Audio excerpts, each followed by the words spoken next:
Bien, entonces hoy voy a conversar sobre ecuaciones en diferencia de orden P. Lo que conversé en las clases pasadas fue ecuaciones en diferencia de orden 1 y de orden 2. Pues básicamente lo que he hecho en estas últimas clases es empezar con una situación en la que z era una variable que dependía del tiempo. Z como variable dependiente del tiempo. No he hecho mayores cosas, solamente he dicho z es una variable que depende del tiempo y que su evolución la consideramos discreta, no porque la variable sea discreta, sino porque el tiempo es discreto. Son variaciones discretas del tiempo. Entonces, empezamos a escribir como la primera forma de la ecuación, que era a subíndice 0 más a subíndice 1 de zt menos 1.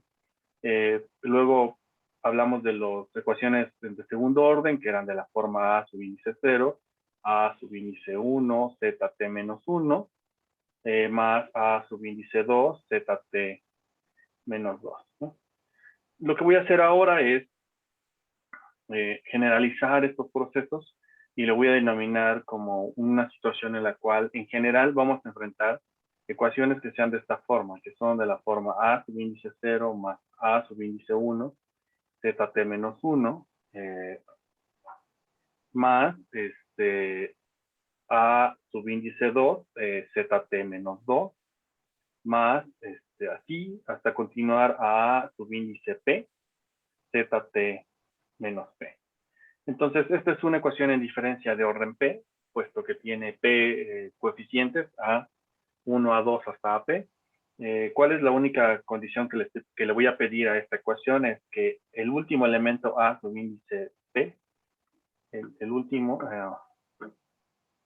es decir, este amigo que está aquí, a subíndice p, solo él sea distinto de 0. Entonces, es decir, entre los múltiples casos que puedo encontrarme situaciones en las cuales todos los coeficientes A1 hasta AP menos 1, todos pueden ser 0, es decir, no existe ningún elemento, y solo el último es diferente de 0. Es decir, como ejemplo, y lo pongo en esos términos, es como un ejemplo, un caso extremo, podría ser en la situación en la que enfrentáramos una ecuación de este estilo, z subíndice t, que depende de A0 más A subíndice P, ZT menos P. Este sería un caso extremo, en el cual todos los coeficientes asociados a A1, A2, A3, hasta AP menos 1 son 0. Esta es una ecuación de orden P, ¿sí? Seguiría siendo válida en mi análisis que voy a plantear a continuación, ¿vale? Bien, entonces voy a retomar mi ecuación general, no este ejemplo, sino la ecuación general. Esta ecuación que tengo aquí, que voy a denominar como 1, entonces de 1 voy a utilizar el operador rezago para reescribirle y voy a decir que esto es igual a zt igual a A0 más A1 de L de zt más A2 de L al cuadrado de zt más puntitos más AP de L a la P de zt. Entonces, el operador rezago, cada vez que lo aplico, cuando digo que es L a la P, L elevado a la P, quiere decir que estoy aplicando P veces el operador rezago. Entonces, esta L elevado a la P multiplicado por ZP es equivalente a este componente que está aquí, ¿no? Entonces, simplemente para recordar cómo estoy ocupando el operador rezago. Entonces, estas dos formas de expresar las cosas son equivalentes. Es bien importante que recordemos esa situación, porque más adelante voy a empezar a utilizar derivaciones del operador rezago, como por ejemplo una diferenciación, que voy a definir un poco más adelante. Bien. O diferencia, en general le decimos solamente diferencia. Entonces, ya una vez que tengo todo en términos del operador rezago, puedo hacer lo que siempre he hecho, que es despejo del lado izquierdo del signo igual, y agrupo todos los que son componentes que dependen de L y que son constantes también, y separo todos los componentes que son ZT, ¿no? De esta forma lo que tendría es, si yo despejo del lado izquierdo, pues tendría 1 menos A1 por L, menos A2 por L al cuadrado, menos puntitos, menos A subíndice P de L a la P, que multiplica a ZT igual a A0. ¿Sí? Entonces, ahora bien, a este componente, a este que está aquí, a todo este polinomio que depende de P, lo voy a denominar en términos generales con una letra griega que siempre va a ser normalmente alfa o beta. En este caso voy a decir que esto es alfa de L, para decir que eso es un polinomio que depende del operador rezago, que multiplica a ZT y que es igual a A0. Esta es la forma más sencilla que siempre, o la notación más compacta que voy a utilizar. Y esta notación es la que preservaré de aquí hasta que termine el curso. Cuando haga modelos autorregresivos, utilizaré esta notación. Cuando haga modelos bar, utilizaré esta notación. Cuando haga, incluso por ahí resuelva problemas de cointegración, seguramente seguiré utilizando la misma notación. Bien, ahora, entonces, puedo hacer lo mismo que he venido haciendo siempre que llego a este punto, que es decir, despejo dividiendo todo el componente alfa de L, o todo el polinomio que tengo subrayado en rojo, lo puedo pasar dividiendo del otro lado. Entonces, al final lo que me quedaría es que ZT es igual a A0 dividido por todos estos componentes. 1 menos A1 de L menos puntitos menos AP de L a la P, más, y aquí es donde hago una pequeña, un pequeño recordatorio de lo que he venido haciendo siempre, ¿no?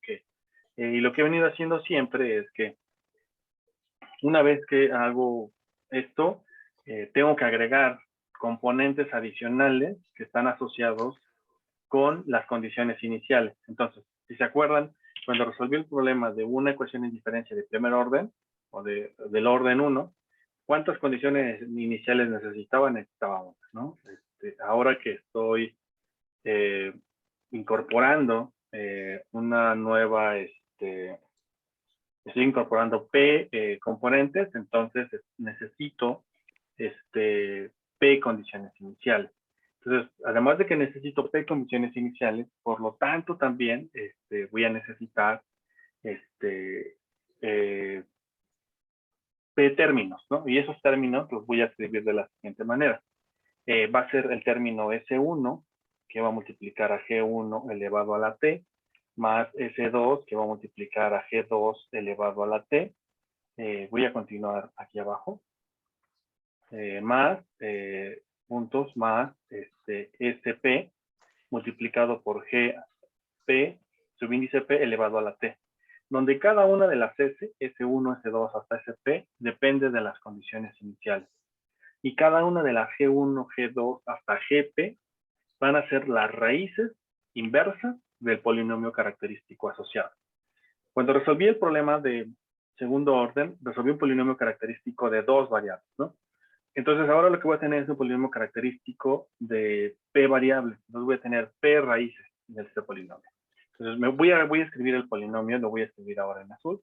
Entonces quiere decir que lo que tengo aquí implícitamente es que tengo que resolver un polinomio que sería de la siguiente forma. Sería 1 menos, A1, X1, X, perdón.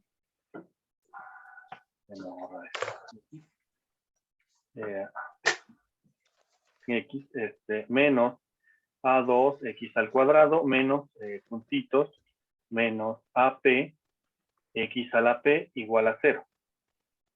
Ya sea que resuelva esta o la versión que multiplico por menos 1, que es decir, acomodarlo de la siguiente manera, A subíndice P, X a la P, más a AP menos 1, de X P a la menos 1, menos, más, más A1X menos 1 igual a 0. Puedo resolver cualquiera de los dos, entonces por el teorema fundamental del álgebra, yo sé que las raíces de este polinomio son exactamente las mismas. También por el teorema fundamental del álgebra puedo descomponer y decir que la solución a este polinomio es factorizarlo en P binomios. Entonces lo podría yo resolver de la siguiente manera, que es simplemente agarrar y decir que esto es igual a 1 menos G1 que multiplica a L, que 1 menos G2 que multiplica a L, por 1 menos G3 que multiplica a L, puntitos, hasta 1 menos G, P, igual a 0. Entonces, perdón, aquí me faltó L. Bien, entonces, estas G serían las raíces inversas del polinomio característico. Entonces tengo que resolver este polinomio se vuelve mucho más complejo, ¿no? Porque tiene P raíz. Y en realidad una formulación que conozcamos o conocida para resolver el problema de los polinomios es bien complicada porque en general lo que sabemos es que la fórmula de chicharronero funciona bien para cuando tenemos 2 raíces. Cuando tenemos 3 raíces, por ahí hay una fórmula que no recuerdo ahorita cómo la denominamos, pero hay una fórmula para resolver raíces de polinomios de 3 variables, o de 3 raíces, perdón. De 4 también se puede resolver, de 5 es manejable, pero después ya se vuelve muy complicado y lo mejor es hacer aproximaciones numéricas. Entonces hay soluciones numéricas para resolver este problema. Y es básicamente lo que solemos ocupar. Bien. Ahora, voy a regresarme un poco a mi formulación original de cómo era Z, ¿no? Entonces, yo planteé que Z era de esta forma, ¿no? Hagamos algunas pequeñas observaciones. Lo que sabemos es que este componente que está aquí, que voy a subrayar, que voy a encuadrar en verde, todo este componente, en realidad le puedo quitar L, perdón, porque el operador rezago solo funciona para aquellas situaciones en las que la variable sobre la cual está afectando depende del tiempo. Cuando la variable que está afectando no depende del tiempo, en realidad eso quiere decir que es una constante en términos del tiempo. Por lo tanto, quedaría el mismo valor, es decir, no necesitamos en este punto los operadores L para este componente. De esta manera, mi solución general quedaría expresado en estos términos. Lo escribiría yo de la siguiente manera. Diría que esto sería igual a ZT, es igual a A0, dividido por 1 menos A1 menos A2 menos AP, más S1, que multiplica G1 elevado a la T, más puntitos, más SP,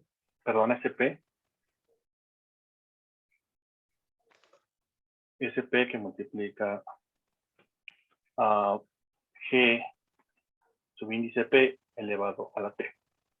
Entonces, sí, ¿cómo interpretar esta situación? ¿Cómo interpretar esta ecuación? Lo que expresa esta ecuación es la siguiente situación. Es decir, si tú tienes una ecuación en diferencia de orden P, que es decir, con P parámetros adicionales, tú puedes describir la dinámica de comportamiento de esa ecuación en función de un componente que va a depender de la constante de la ecuación A0, ajustada o dividido por el valor de los coeficientes, más el aporte que le va a hacer cada una de las raíces del polinomio característico ajustadas por las condiciones iniciales. Porque acuérdense que S1 hasta SP dependen de los valores de las condiciones iniciales. Entonces, la trayectoria que siga Z va a estar en función de dónde inicia el proceso y va a ajustarse en función de cómo sea en G.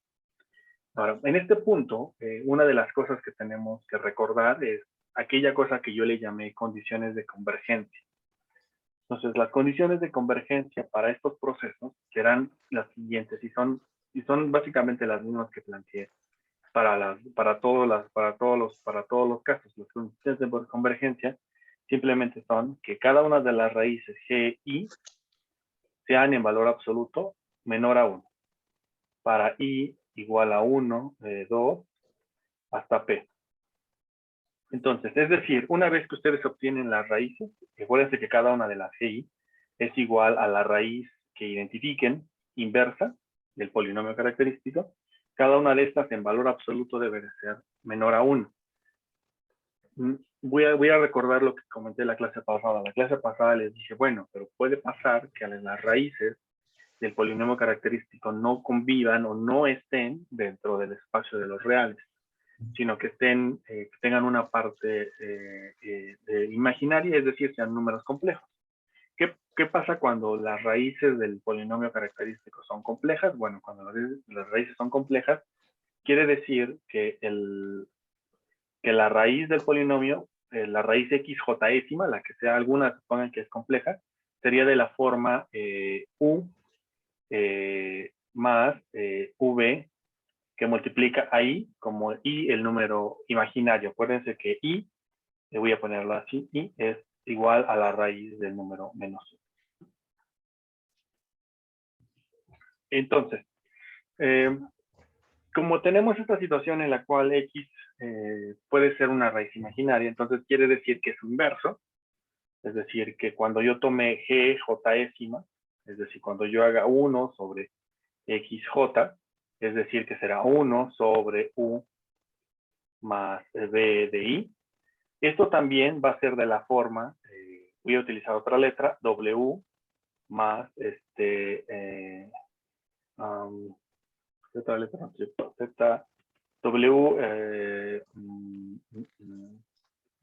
n, i. Es donde w y n son números enteros. Es decir, que el inverso también va a ser un complejo. Bien, entonces, ¿cómo le hago cuando las raíces son complejas o cuando g concretamente es complejo? ¿Cómo verifico la condición de convergencia o de estabilidad que está dada por esta expresión que voy a subrayar en rojo? La manera en que lo verifico es con la norma asociada a ese número complejo. Es decir, lo que voy a tener que hacer es, voy a tener que verificar que el valor absoluto, bueno, la norma del vector que se forma por w y n, es decir, lo que es esto es la raíz de w al cuadrado más n al cuadrado, esto sea menor que menos 1, en valor absoluto. Entonces, ya sé, entonces ya tengo todas las piezas, ¿no? Entonces, lo que tengo es, voy a tratar de resumirlo en esta expresión que voy a colocar ahora. Entonces, mi problema era el siguiente, mi problema general es el siguiente, es que una variable que depende del tiempo es de esta forma, A0 más A1, que multiplica a Z, perdón. Directamente iba a poner L, pero no, necesito Z. A ZT más A2, que multiplica a ZT menos 2, más así a AP, que multiplica a ZT menos P.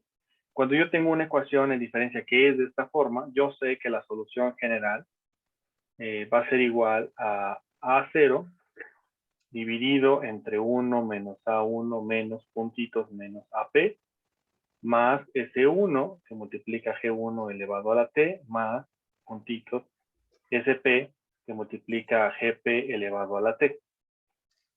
Donde algunas cosas debo decir. Uno es algunas restricciones que debo considerar. Perdón. Uno es que A subíndice P es distinto de 0. Mi otro componente o mi otra cosa que le pido a los Reyes Magos es que A1 más A2 más puntitos AP sea distinta de 1, porque si es 1, entonces esto se determina. De hecho, voy a ser más estricto que esto. Y voy a decir que no solo sea distinto de 1, sino voy a decir que A1 más A2 más AP sea menor que 1, estrictamente.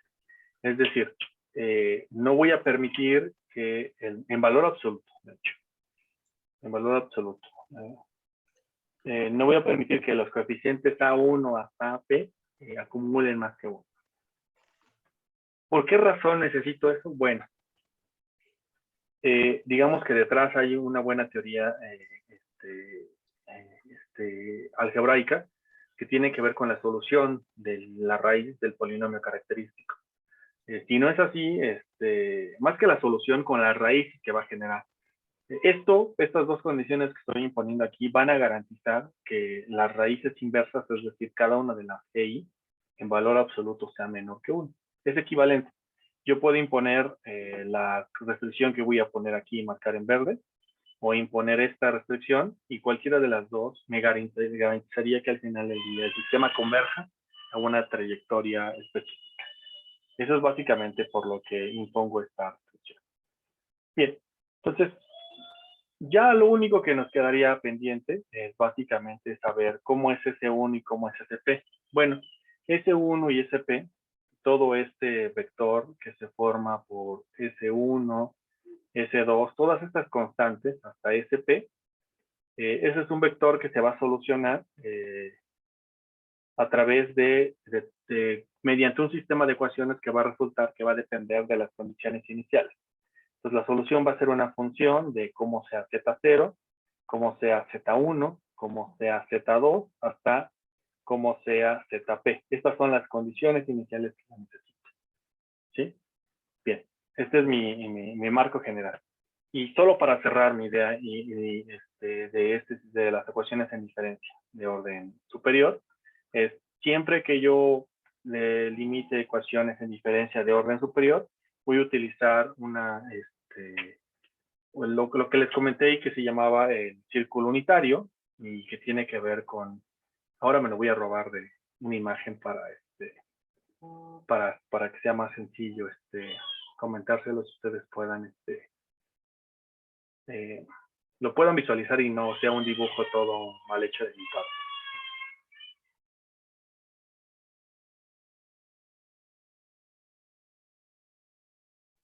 Bien, entonces el dibujo quedaría de la siguiente manera. Este es un círculo unitario en términos de que la distancia que existe entre casi a cada uno de los ejes es 1, es decir, desde el origen hasta cada uno de los lados es 1. Algunas consideraciones respecto a este círculo unitario es que en este eje van a estar los reales y en este eje que está aquí van a estar todos los complejos. Por eso aquí está el número i en positivo y aquí estaría el número i en negativo. Aquí estaría el más 1 y aquí estaría el 1. Entonces, cada vez que ustedes solucionen un polinomio característico, deberán verificar que sus raíces, todas sus raíces, caigan en algún punto dentro de este círculo. ¿Qué pasa si no caen dentro de este círculo? El sistema no se estable o la trayectoria no convergerá hacia un punto posible o localizable. En este punto a lo mejor puede ser un poco árido lo que les estoy comentando, pero eventualmente cuando vea los procesos autorregresivos, verán la necesidad de que verificar esta condición gráfica de las raíces asociadas al polinomio característico. Bien, no sé si tengan por ahí alguna duda en este punto, si no, quiero terminar de redondear la idea final de esta sección. Ok, bien. Solo para ahí, sí, creo que sí tengo una. Ok, bien, no, es un comentario de que van bien. Bien. Entonces, solamente para redondear la idea final de esta sección y para entrar ya un poquito más de lleno al concepto de series de tiempo, vamos a hacer un pequeño caso particular que ocurre cuando ocupamos el operador rezago. El operador rezago, yo les dije, tiene la ventaja de que hace esto, ¿no? L aplicado a ZT, lo que le hace a la variable es que la rezaga, es decir, esto es ZT menos 1. Pero también L tiene la ventaja de que puedo aplicarle un exponente distinto del 1. Incluso pueden ser negativos. ¿Qué pasa cuando hago L a la menos 1? Aplicado a Z.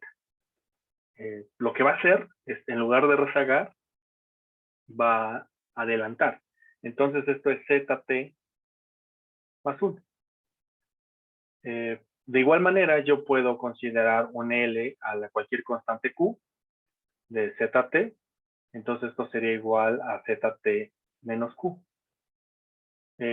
Entonces, la discusión va a ser sobre cómo es el exponente de L. Si es positivo o negativo, si es positivo rezaga, si es negativo adelanta. Cualquiera de las situaciones que ustedes ocupen es importante en términos del análisis que planteemos hacia adelante. Bien. Ahora, ¿para qué quiero esto, no? Y con esto quiero terminar cerrando mi discusión sobre las ecuaciones en diferencia. Bien, puedo definir entonces ahora un nuevo elemento que voy a denominar delta, ZT, Y delta ZT va a ser la diferencia. Y va a ser igual a ZT menos ZT menos 1. Es decir, esto va a ser igual a ZT menos L de ZT. O dicho de otra manera, lo puedo reacomodar y decir que esto es igual a 1 menos L que multiplica a ZT. Entonces, quiere decir que la diferencia de una variable que depende del tiempo puede ser expresada en términos del operador rezago. En general, como yo lo puedo expresar de esta manera, entonces puedo operar también con el operador delta. Entonces, por ejemplo, ¿quién será delta cuadrado? De ZT. Ah, bueno, va a ser igual a delta aplicado a delta de ZT. Pero ¿quién es delta de ZT? Ah, bueno, delta de ZT, esto es delta de ZT. Yo sabía que era igual a ZT menos ZT menos 1. Entonces, si a esto le aplico diferencia, entonces esto es igual a la diferencia que sería igual a tomar ZT menos ZT menos 1 menos ZT menos 1 menos ZT menos 2. Si agrupo los términos, entonces esto es igual a ZT menos 2 veces ZT menos 1 más ZT menos 2.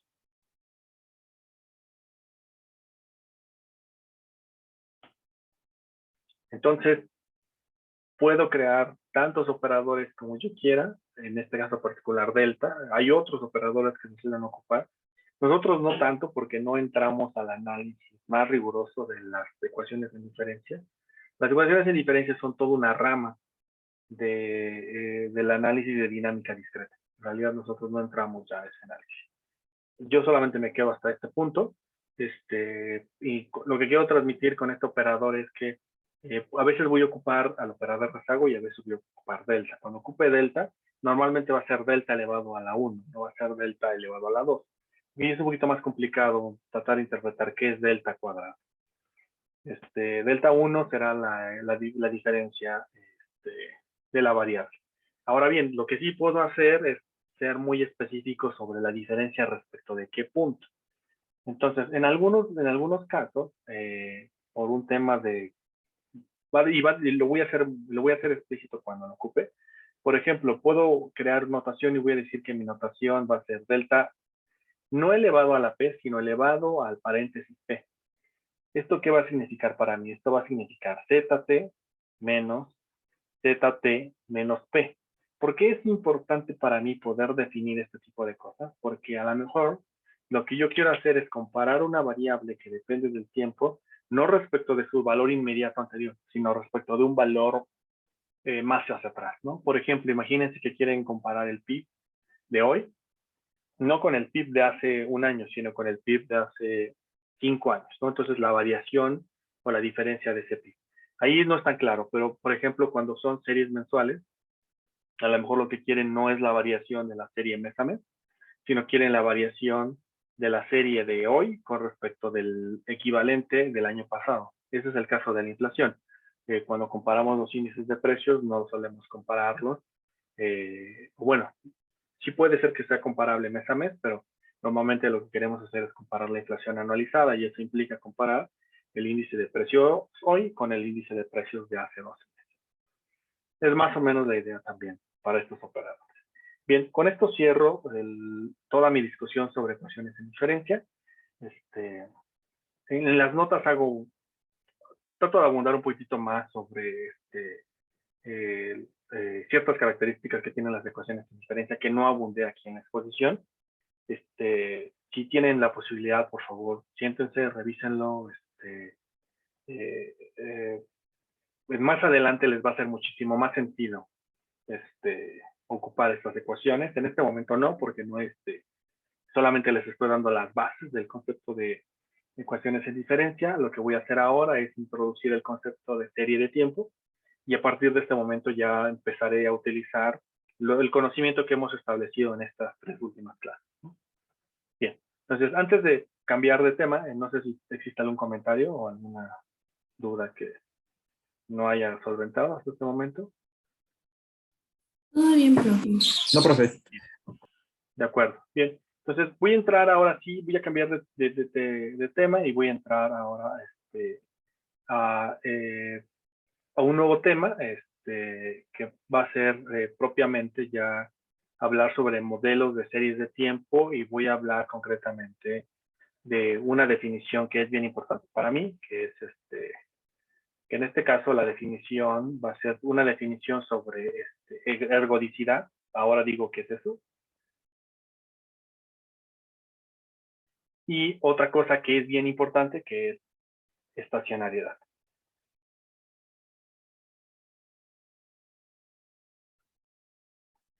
¿Qué significa que algo sea ergódico y qué significa que algo sea estacionario, ¿no?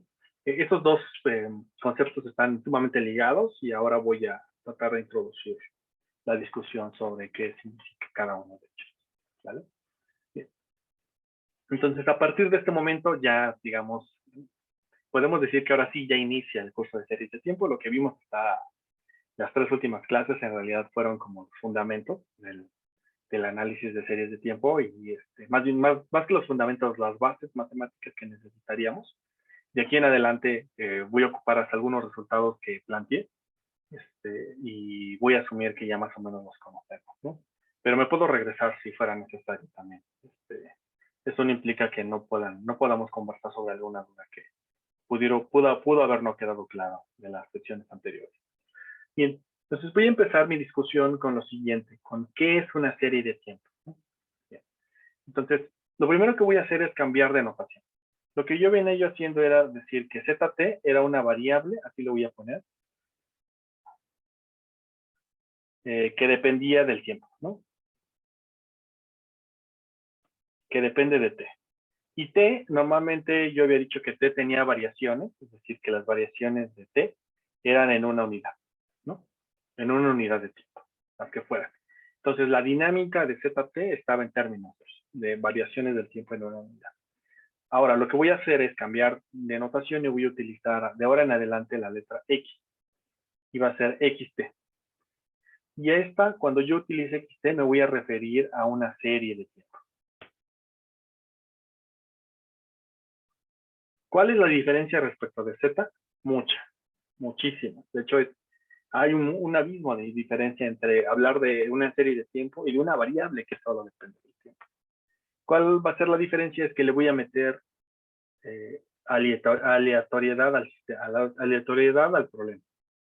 Es decir, lo que voy a decir ahora, de ahora en adelante, es que cada una de las XT es en sí, es un proceso estocástico. Entonces, cada una de las XT tendrá un problema de ser estocástico.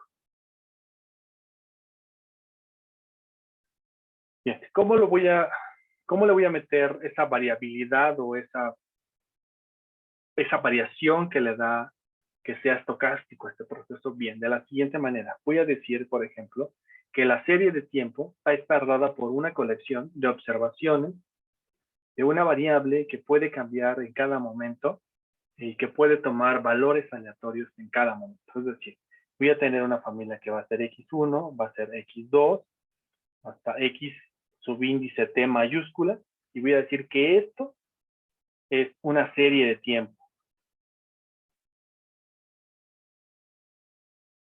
donde cada una de las XT, ahora sí voy a utilizar X subíndice T, cada una de las XT en sí es una variable aleatoria.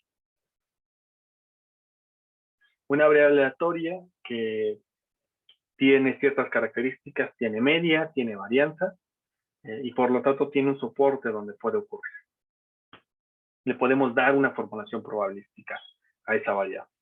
En general, como notación, yo voy a decir que la serie de tiempo la puedo denominar como la puse ahí arriba, como X1, X2 hasta XT, o como con la notación de series, ¿no? Que es decir que es XT, y es una serie que va desde T igual a 1 hasta una T mayúscula. Entonces voy a utilizar probablemente indistintamente una notación del estilo como aquí está en 1 o como aquí está en 2. De hecho, es muy probable que ocupe más la forma 1 que la forma 2. Entonces, por un tema de simplicidad de la notación.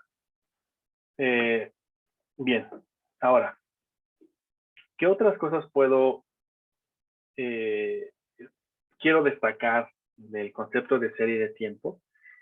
Lo que quiero destacar es que como una serie de tiempo es en sí, cada una de las observaciones es una variable aleatoria. De hecho, cada una de las observaciones, cada una de las X1, X2 hasta XT, cada uno de estos es propiamente una variable aleatoria. Entonces, en general, yo voy a decir que una serie de tiempo es un proceso estocástico. Este proceso estocástico implica lo siguiente.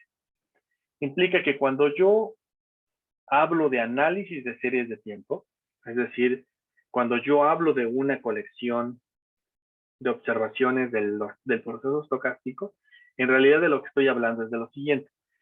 Yo puedo observar a X1, 1, y ahora digo por qué esta notación, a X2 elevado a la 1, a X3 elevado a la 1, hasta XT elevado a la 1.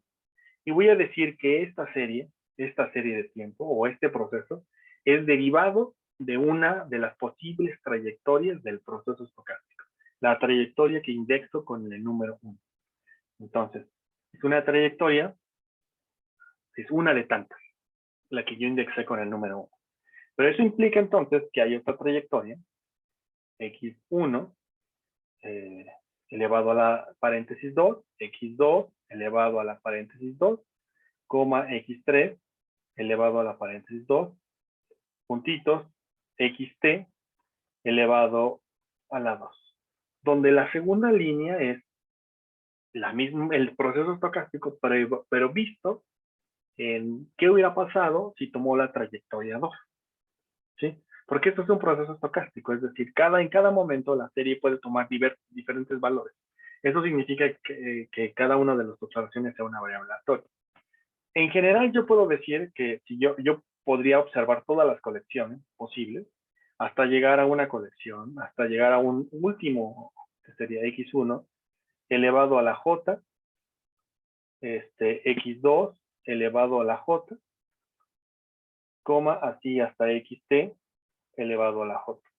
Donde esta última observación es, bueno, en general yo puedo observar alguna de las jésímas rutas o trayectorias que puede seguir el proceso estocástico. Ahora bien, si bien toda esta familia de resultados, toda esta familia de resultados que voy a poner aquí, así marcar con esta llave roja, toda esta familia de resultados es posible, en general nosotros trabajamos con una de ellas. Y no es que la estemos seleccionando, sino más bien el proceso natural o el proceso natural que estemos analizando o el proceso social que estemos analizando dio como resultado algo, ¿no? Piensen de esta manera. Imagínense que estuvieran analizando la serie de pasajeros en el metro. Entonces, la serie de pasajeros en el metro a lo largo del tiempo, ¿no? En un mes, imagínense que tienen 30 días. Entonces, en el mes 1 observan un valor. En el día 2 observan otro valor y sucesivamente hasta el último día 30 observan otro valor. Cada uno de esos valores en sí es una variable aleatoria. Esa serie que observamos en este momento resultó del mecanismo generador de datos y pudo habernos dado otra cosa. Sin embargo, la naturaleza o el proceso social en este momento nos dio una trayectoria. En ese sentido, visto así, las series de tiempo en realidad son algo muy, muy, muy sofisticado en términos de probabilidad. Requiere de muchas herramientas probabilísticas. No obstante, nosotros lo reducimos a algo muy sencillo. ¿Y cuál es la primera reducción que hacemos? La primera reducción que hacemos es que en lugar de pensar toda la familia, vamos a pensar solamente en una sola de ellas y no nos va a importar quién sea. Simplemente vamos a decir, bueno, dado que ya lo observamos, y la vamos a denotar como lo siguiente. Entonces vamos a decir esto es x1, esto es x2 y esto es xt. A esta voy a decir que es la serie de tiempo. Y bueno, y no me va a importar quién de las j-décimas posibles era. No importa. Simplemente digo, era una de esas de la familia y no importa la que haya yo tomado, simplemente esta serie tiene ciertas características probabilísticas que ahora voy a describir. Bien, ¿cuál es la primera característica probabilística que quiero analizar de esto? Siempre que hacemos probabilidad, analizamos la media, que es lo más básico que siempre hacemos, o el valor esperado, no la media, sino el valor esperado. Entonces yo voy a decir que el valor esperado de cualquier xt, donde xt es cualquiera de los elementos en la serie de tiempo, es x1, x2, hasta xt mayúscula, cualquiera de ellos, va a ser la media. Esto es para cualquier t igual a 1, 2, hasta t mayúscula. Para ver, estoy haciendo aquí, estoy abusando de la notación aquí en este punto. Cuando yo inicié el curso les dije, bueno, las series de tiempo pueden valer, son válidas para cuando t es negativo, cuando t es positivo, y incluso pasa por el cero. Esto sigue siendo válido, lo único que estoy haciendo es, por simplicidad, voy a asumir que el t está indexado en 1, 2, hasta t mayúscula. Es decir, solamente voy a trabajar con ese segmento de notación, pero en general la serie es válida, incluso para los valores negativos de t. ¿Por qué? Porque si puede significar alguna otra cosa, ¿no? Puede significar que la serie viene desde muy, muy, muy atrás, ¿no? Es básicamente lo que podría significar. Ahora bien, en general, entonces, si yo sé que la serie de tiempo tiene un valor esperado como este, entonces yo podría saber que la serie de valores esperados podría verse de la siguiente manera. El valor esperado de x1, coma, el valor esperado de x2, coma, aquí hasta el valor esperado de xt mayúscula. Bien, ¿por qué puedo tomar el valor esperado? Porque cada una de las observaciones de la serie en cada uno de los momentos es una variable aleatoria. Por eso puedo tomar su valor esperado. Pero también entonces, si existe su valor esperado, también existe su varianza. Entonces, es decir, existe otra cosa que es la varianza de xt, la cual, si se acuerdan de su curso de estadística, la definición de la varianza es igual al valor esperado de la variable aleatoria menos el valor esperado de la variable aleatoria, todo esto cuadrado. Y esa es la definición de varianza. Entonces, yo puedo tener toda la serie de varianzas, es decir, puedo tener la varianza de x1, puedo tener la varianza de x2, coma, hasta la varianza de xt mayúscula. En general, por simplicidad, yo voy a decir que la varianza es igual a sigma subíndice t cuadrado, para indicar la varianza de cada uno de los elementos en la muestra. Entonces, tengo que la serie de tiempo es un proceso estocástico, cada una de las observaciones tiene media, tiene varianza. Bien. Pero además de eso, además de tener varianza, la serie de tiempo tiene covarianza. ¿Por qué? Porque, bueno, por lo que aprendimos en probabilidad, sabemos que cuando una serie, bueno, cuando una variable aleatoria tiene varianza y si la podemos analizar si es que tiene alguna información que sea compartida con otra variable aleatoria, ¿no? Entonces, cuando queremos analizar cuando hay dos variables aleatorias que tienen información compartida, a eso le llamamos covarianza. Entonces, yo me puedo preguntar por quién es la covarianza, por ejemplo, de xt con xj. Perdón, xs voy a poner, perdón. Me equivoqué. xs. Entonces, donde xt y xs son dos observaciones de la serie de tiempo, pero en momentos distintos. Xt está en un momento y xs está en otro momento. Entonces, esto va a ser igual a lo siguiente. Va a ser igual al valor esperado si se acuerdan de su curso por ahí de estadística, esto debe ser igual a xt menos el valor esperado de xt, todo esto que multiplica a, voy a recorrer por acá, a el xs menos el valor esperado de xs. Y esto es la covarianza. Y en general a la covarianza la voy a denominar como ρ TS, ¿no? Que es la información que comparten en términos de variabilidad T y S. Ahora bien, esto es una serie de tiempo, ¿no? Y la serie de tiempo es la observación de la trayectoria de una variable a lo largo del tiempo, pero es una variable que es estocástica. Entonces, en realidad, la covarianza, en términos de serie de tiempo, no le llamamos covarianza, le llamamos autocovarianza. ¿Y por qué le ponemos el auto al término covarianza? Porque nos referimos a que es dentro de la misma variable, ¿no? No hemos cambiado de variable. Sigue siendo la misma variable, solamente que son momentos distintos y en cada uno de los momentos había información distinta. Entonces, se le suele decir autocovarianza. ¿Sí? Entonces, si lo piensan con mucho cuidado, ustedes también van a notar que T y S pueden ser cualquiera. Entonces, en general, lo que podemos decir es que T y S pueden ser 1, pueden ser 2 o pueden ser T. Entonces, la pregunta que yo puedo hacerme aquí, entonces, ¿cuántas covarianzas de XT, XS, XT y XS existen?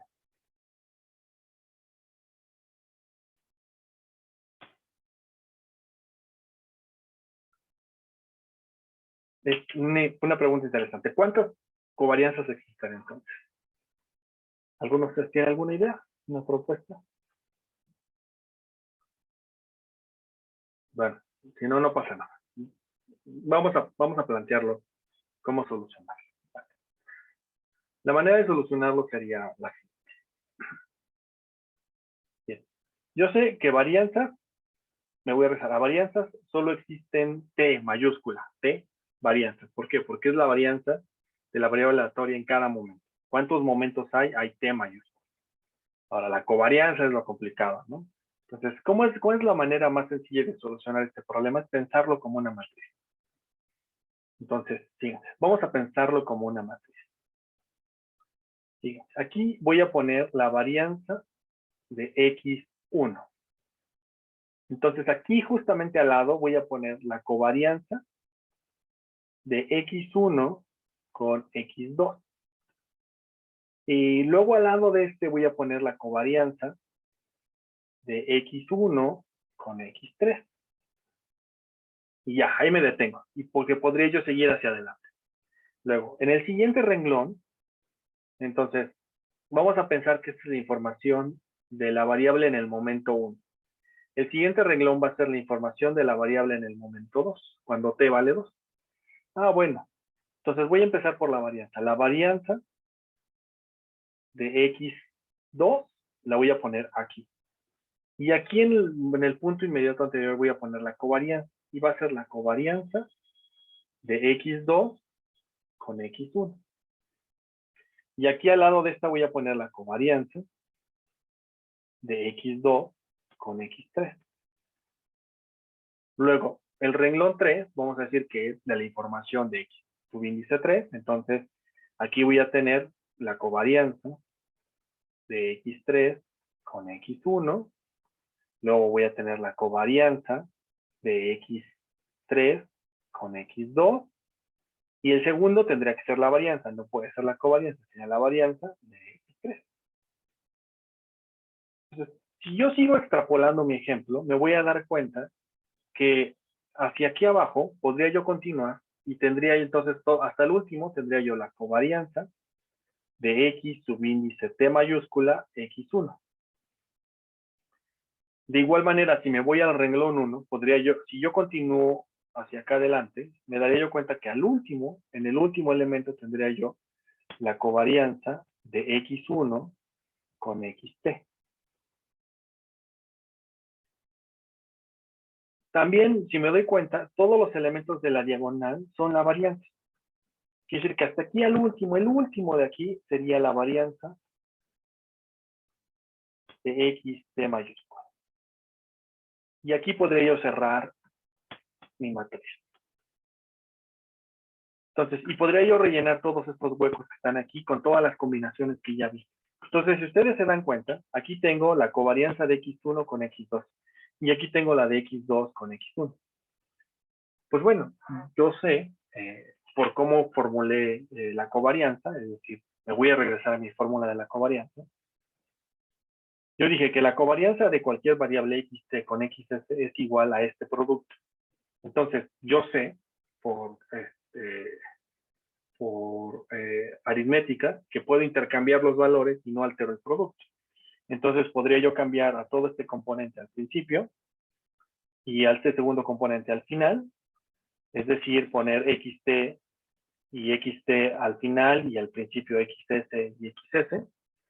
Entonces, y no alteraría el producto. Lo que implica es que, o lo que implicaría es que el resultado sería que la covarianza de xs con xt es exactamente igual a la covarianza de xt con xs. Por lo tanto, esto quiere decir que en mi matriz, estos dos amigos que tengo subrayados en rojo son iguales. Este amigo que tengo aquí con este otro amigo es igual, son los mismos. Este otro verde que está aquí con este otro verde que está aquí son el mismo. Entonces, ahora si me regresa a mi pregunta, ¿cuántas covarianzas hay? Bueno, hay cuántas existan en la parte inferior de la diagonal de esta matriz o en la parte superior de la diagonal de esta matriz. Bueno, y si ustedes se acuerdan de su curso de mate, si ustedes suman todos los elementos de la diagonal de una matriz, sabrán que la suma de esos elementos va a ser igual a t por t menos 1 sobre 2. Es decir, la suma de los primeros t naturales. La famosa solución que encontró Gauss. Por ahí. Se la atribuimos también. Bien.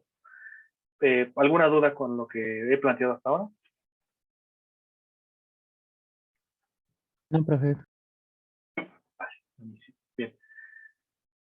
Entonces,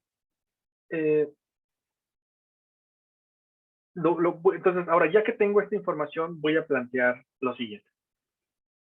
Y con esto cierro la discusión de la clase. Entonces, en general, yo voy a decir que el valor esperado de cualquier xt, va a ser igual a mu de t, pero particularmente va a ser igual a mu, para todo t. ¿Esto qué significa? Significa que no importa cuál de las observaciones yo tome en la serie de tiempo, en esta serie de tiempo que yo estoy modelando, no importa en qué momento me pare, la media va a ser la misma. Siempre va a ser la misma media. Entonces, imagínense, dentro de todas las series que ustedes pueden tener en su cabeza, por ejemplo, la serie del PIB, la serie de la inflación, la serie de rendimientos de una acción, la serie de pasajeros en el metro, todas esas series que pueden tener en este momento en su cabeza, dentro de todas las series solamente voy a trabajar con aquellas que tengan una media constante a lo largo del tiempo. Entonces, de todas esas, quédense nada más con esas, ¿no? Entonces, estoy empezando con el análisis de series de tiempo que voy a empezar, va a empezar con ese pequeño subconjunto. Luego lo voy a extender. O sea, no se preocupen, luego lo voy a ir haciendo más grande el conjunto, pero voy a ir diciendo por qué es válido extenderlo y bajo qué condiciones. La primera condición es esta. La segunda condición es que voy a decir que la varianza de xt va a ser igual a sigma cuadrado sub índice x para todo t también. Es decir, no importa cuál observación de xt yo tome, siempre la varianza va a ser lo mismo. Y eso se le conoce como ser homocedástico, ¿sí? Es decir, la varianza es la misma para todas las observaciones a lo largo del tiempo. Lo cual es un principio básico que ocupamos en econometría. En econometría 1 ustedes empezaron con eso. Luego lo relajaron cuando vieron seguramente modelos trosedásticos y mínimos cuadrados generalizados factibles. Eso lo habían visto por ahí en econometría 1, seguramente. Bien. Entonces yo me voy a quedar con este subconjunto nada más. Respecto de la covarianza no voy a poner ninguna restricción. La covarianza puede existir sin ningún limitante. Entonces yo voy a decir esa va a existir siempre. Bien. Dicho eso, entonces imagínense, todas las series que tienen, solamente voy a empezar con esas poquitas series que son las que tienen media constante y varianza constante.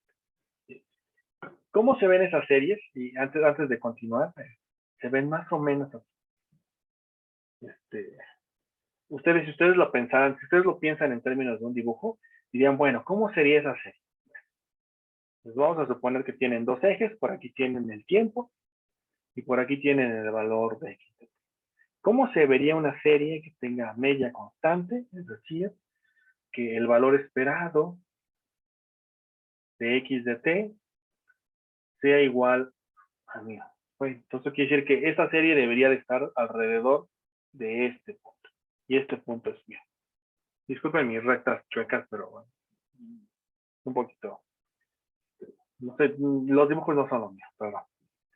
La segunda característica es que la varianza sea la misma. Es decir, si yo me posiciono por aquí en cualquier momento esésimo o algún momento emésimo, quiere decir que la variabilidad de la serie debería estar más o menos siempre la misma, ¿no? Entonces la variabilidad debe ser más o menos así, alrededor de la media. Bien, entonces eso quiere decir que las series con las que yo me estoy refiriendo son aquellas series que se ven más o menos así, como si ustedes los vieran así. Perdón por abusar un poquito de la anotación, pero más o menos se ven así, como una serie que gira alrededor de la media y con una varianza más o menos homogénea. Con esas series son las que voy a empezar mi análisis. Bien, porque son las más bonitas, en términos estadísticos son las más fáciles y las más bonitas de manejar. Luego voy a ir relajando supuestos y se va a ir complicando el asunto. Entonces, bien, ¿cuándo yo voy a decir, y aquí es donde voy a plantear mi definición, cuándo voy a decir que un proceso es ergódico? Cuando pasa lo siguiente. Cuando el límite de cuando t tiende a infinito del valor esperado de la suma desde t igual a 1 hasta t de la variable xt menos la media, toda esta, dividido entre t, todo esto al cuadrado es igual a 0. Cuando esto pase, yo voy a decir que el proceso es ergódico en medio. ¿Qué significa? Observen. Lo que significa es lo siguiente. Perdón, aquí estoy mal. Este t no va a estar. Este t nada más es para el primero. Perdone. Este es entre este t. Nada más. Así. Así. Entonces, si ustedes se dan cuenta, lo que tengo aquí, el primer componente, este primer componente, en realidad es la media. La media empírica o la media muestral. Y este segundo componente que tengo aquí es la media poblacional, es el valor esperado. Lo que estoy diciendo es que conforme la muestra se hace grande, es decir, conforme el tiempo transcurre y esto se vuelve muy larga la serie, las desviaciones del promedio que yo tome, de la muestra que yo tenga, van a ser casi nulas respecto de la media poblacional. Esto significa que el proceso sea ergódico en medio. Otra manera de verlo es que el proceso es consistente. Este es el principio de consistencia que seguramente también vieron cuando tomaron su curso de probabilidad o de estadística. Bien. La segunda condición de ergodicidad es ergodicidad en varianza. Es decir, bueno, si hay ergodicidad en media, entonces hay ergodicidad en varianza. ¿Y cómo es la ergodicidad en varianza? Es más o menos lo mismo. pero en términos de la varianza. Es el valor esperado de 1 sobre t, de la suma desde t igual a 1 hasta t mayúscula, de xt menos la media al cuadrado menos la varianza de todos los elementos, todo esto al cuadrado, igual a 0. Y es más o menos el mismo principio, es decir, voy a tomar la varianza la varianza muestral, es decir, ¿quién es la varianza muestral? Esta es la varianza muestral. ¿Y quién es la varianza poblacional? Esta es la varianza poblacional. Entonces voy a tomar todas las desviaciones de la varianza muestral respecto de la varianza poblacional y les voy a elevar al cuadrado, y en el límite, cuando la muestra es muy grande, esto va a ser igual a 0. Lo cual suena más o menos lógico, porque cuando la muestra es muy grande, es decir, estoy casi tomando toda la población, entonces, cuando tomo toda la población, la media poblacional y la media muestral y la varianza muestral que yo tome de esos datos será muy cercana a la poblacional, porque ya tengo muchísima información de la población. Entonces, estas dos condiciones es lo que yo denomino ergodicidad en media y en varianza. ¿Sí? También se conoce como propiedades de consistencia. Déjenme leer una pregunta que tengo en este momento, por favor.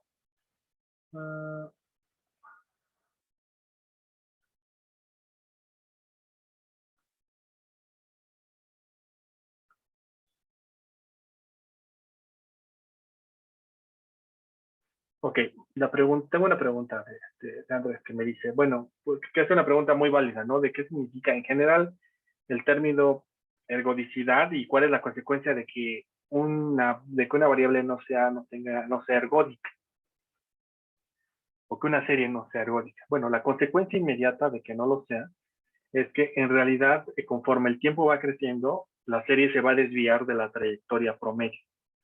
Entonces, lo que vas a observar es que todas las predicciones que tú hagas de esa serie, basados en la media y la varianza, van a ser inciertas, porque la serie va a seguir una trayectoria distinta. Es como cuando analizaba yo las ecuaciones de diferencia, yo les dije que había ciertas condiciones de regularidad o de convergencia. Si esas condiciones no se preservan, entonces el proceso se modificaba y cambiaba hacia otra ruta. Es igual aquí. Si las condiciones de ergodicidad no se mantienen, entonces la serie no se va a comportar alrededor de la media, muy probablemente se va a desviar, ¿no? Esa es la principal consecuencia. O se va a desviar de la variante. Básicamente sería la consecuencia principal. Bien. Ahora bien, ¿para qué me sirven los principios de ergodicidad o este principio de ergodicidad? Para establecer una definición más, que es la definición de estacionariedad.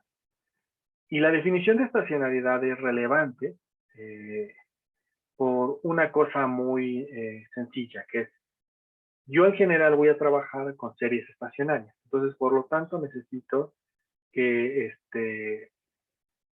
la serie es estacionaria. Entonces, mi primera condición es, y lo voy a poner en estos términos, y con esto cierro la clase de hoy. Es un proceso estocástico que es ergódico, en general es estacionario. ¿Sí? Y con esa idea me quedo. Entonces, ¿qué significa ergodicidad? Nada más como para que lo pensemos, y con esto voy cerrando la clase. Es que ser ergódico es que la serie se mantiene alrededor de su media conforme la muestra va siendo muy grande, o se mantiene alrededor de su varianza conforme la muestra va siendo muy grande. Eso significa ergodicidad. Entonces, si esto es ergodicidad, más o menos ustedes ya pueden pensar que es estacionario. Estacionario, si ustedes lo piensan como la palabra por sí misma de qué significa que algo sea estacionario, que esté estacionado en algo, quiere decir que el proceso se estaciona alrededor de ciertos valores, ¿no? Eso es básicamente, en términos coloquiales, estacionariedad. Bien, aquí le voy a dejar por hoy la exposición.